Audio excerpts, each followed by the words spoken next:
What's going on, guys? Zennosh here, and today in this video of Epic 7 I'm presenting to you guys a guide on ML Angelica or Sinful Angelica, together with my views and insights about her and some recommendation about her as well, how to use her, how great she is, and how to optimize her. Okay, so let's get this on. First of all, guys, looking into her basic stats or basic details, she's of Dark Element, Soul Weaver class, and Taurus Zodiac. All right, and her speed stat is really good as a Soul Weaver, because like for most of the other Soul Weavers, like let's say Rowana, their base speed stat is only 98, so that's really bad. Speed is a very important stat, especially for the PvP contents. All right, so there we go. And her effect resistance is really high as well, 30%. That's pretty good by default. And together with imprint concentration, she will be able to get an extra 23.8 effect resistance as well, making it a total of 53.8 effect resistance, which is going to be really important for her. With her imprint release, she can actually provide a very good attack boost for entire team, 10.2% at SSS ranking, which is going to be really great, especially if you want to burst out damage on your opponents with your cleaver teams. That can be really possible as well. Looking into her defense stats, that's 631, which is pretty alright. Not really that amazing though, it's just above average. Whereas for her health stat, it's below average, okay, which is making me really sad at the same moment.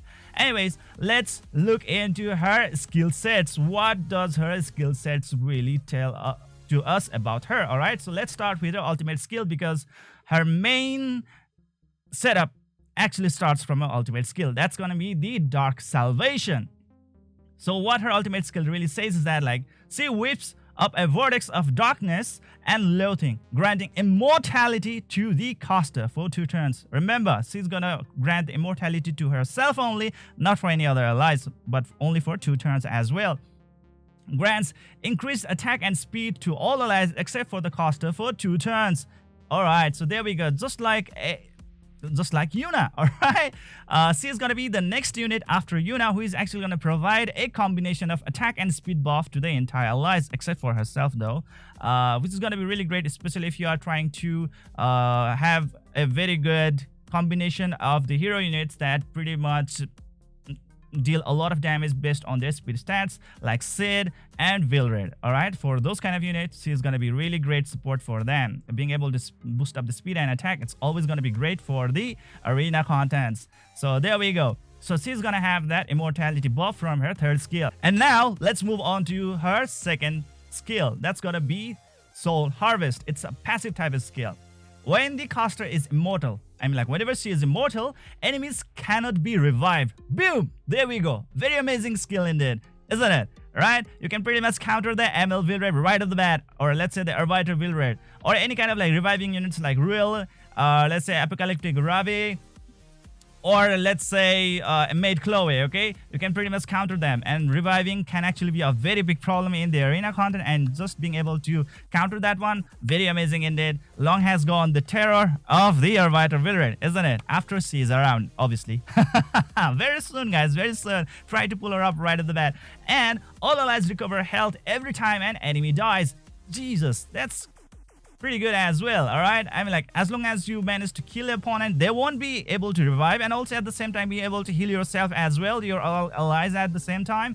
That's pretty great in my opinion. Okay, as long as you land a killing blow, they are pretty much extinguished forever into the extinction, and you have got some healing for yourself as well. Amount recovered increases proportional to the target's max health. A recover effect can only be activated once per turn. So best thing about this skill, what I think, is that it's a passive skill, not an active skill. Because like there are other active skills that pretty much can extinguish, or let's say pretty much, you know, put the healed opponent into the extinction so that they won't be revived again by, let's say, by Melissa. Okay, and the problem is that, like, you have to be very strategical with those kind of moves. If they cannot land the killing blow, then it's pretty much screwed over. Okay, that's the problem right over there. But for this unit, this ML Angelica, what's gonna happen is that, like, as long as she is around with that immortal buff on her, things are gonna be same way. Okay, as long as she is around with that immortal buff and the opponent dies, they are dead forever. So that's really great. That's really awesome. That's what I really like about the Soul Harvest. Now let's move on to her first skill. That's gonna be the Debilitating Strike. It says attack with a staff with a 65% chance to decrease attack for 1 turn. When the caster is immortal, triggers a dual attack from the ally with the highest attack, just like Lilia's. Okay, so there we go. She has got some really good attacking potential as well to deal some really serious damage. All right, so that's pretty great, isn't it?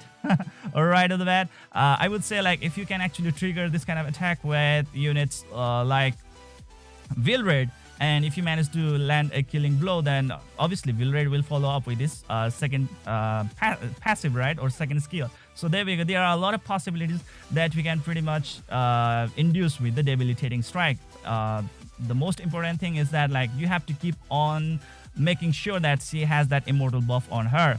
And to help with that one, obviously you can use other ally unit like, let's say, ML Akedes. Okay, ML Akedes really does provide some of the immortality buff to the units, and with that thing being around, obviously guys, you will have better viability with the ML Angelica. There we go.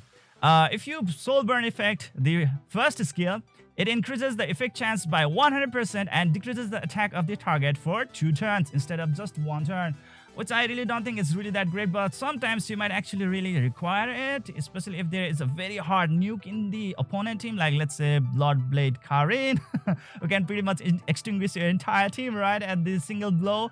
Oh my god, I have been a witness of that one, and it does really hurt a lot. Damn, oh damn. Damn. So if you really want to get rid of those kind of stuff being around or happening around, so you can decrease the attack of those kind of units at the time. And now, what sort of artifact would be really amazing for her? I would say you can actually go with the Road of Amelias, or you can go with the Wondrous Potion Vial. With the Road of Amelias, she will actually gain some of the healing capacity if she is not gonna use any sort of like attack type skill. Okay, so that's the thing right over there.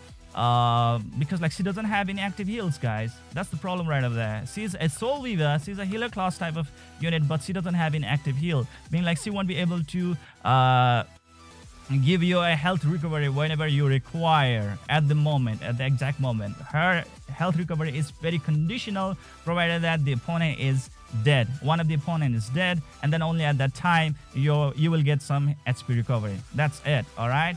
Or you can go with a Wondrous Potion Vial if you want to have some kind of like cleanse effect on your team. You want to remove some of the debuffs of your allies, okay, like as a passive effect, then you can go with the Wondrous Potion Vial as well. So there we go. And what about the equipments? What sort of sets can we actually equip on this amazing unit? That's going to be the ML Angelica. I would say speed set plus immunity set. These are the two type of like set that will really help you a lot. Obviously with immunity set, she will be immune to any sort of like incoming negative status effects, which is gonna make her a little bit more effective as well. Okay, and the next thing is gonna be the speed set that obviously will give her like extra speed boost that will allow her to cast her skill 3 right off the bat, because like if she does not have that immortal buff on herself, things are gonna go really southways very fast. Okay, without her immortal buff on herself, she's pretty much nearly useless. Half of her utility is gone to garbage. Okay, and you would not really want that to happen. The best thing happens when she has the immortality buff right off the bat. Okay, so if you really can channel her immortality buff right off the bat as soon as possible, and being able to access her second skill, that's a passive, and her first skill that can trigger a dual attack with the highest attack ally unit, that's gonna be really great, right? So that's why please try to improve her speed stats with the speed gear set, all right, and try to give her a little bit of immunity with the immunity set. And there we go, that's how it's done. All right, I would say that one. Whereas for her boots, please try to go with the speed set. Obviously that's, you know, like that's a basic thing, right? You can go with the HP percentage boost as, or let's say the health percentage boost as the primary stat on the ring and the necklace.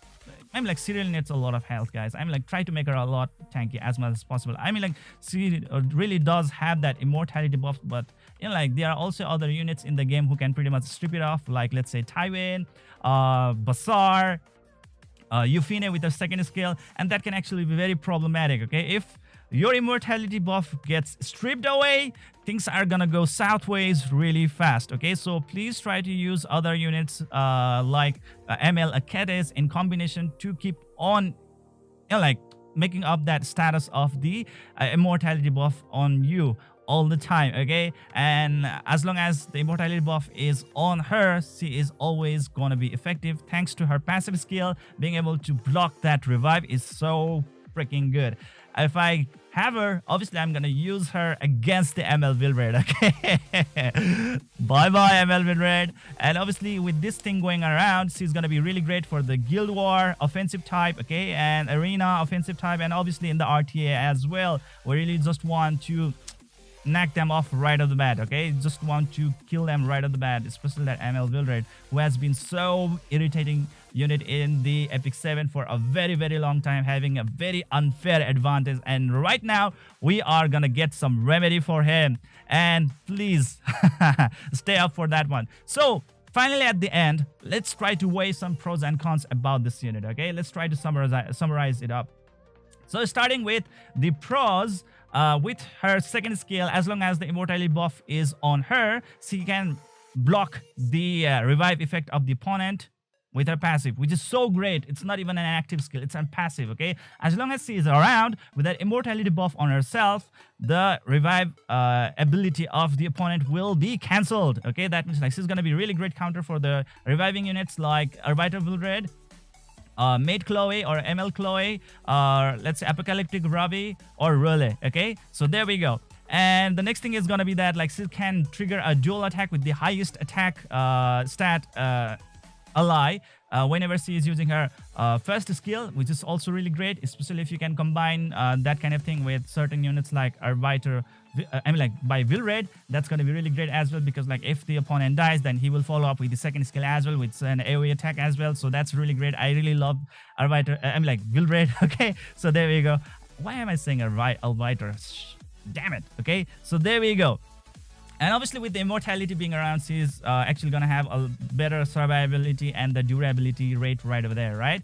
And the next thing is that like, what about her cons? Okay, what are the disadvantages with her being around? What are the things that you should be careful about?